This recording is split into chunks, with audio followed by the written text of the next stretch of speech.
প্রাচীন বনের গভীরে বাস করেন এক অপ্রতিরোধ্য সত্তা। তিনি বন দেবতা।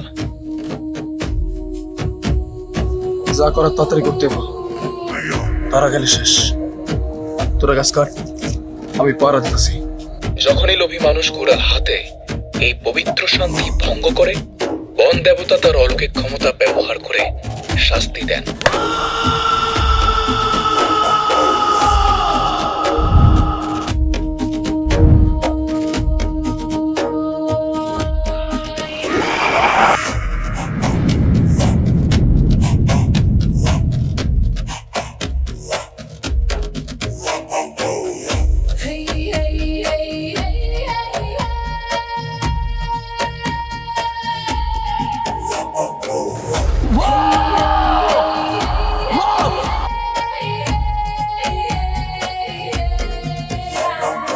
গরুর বাচ্চা!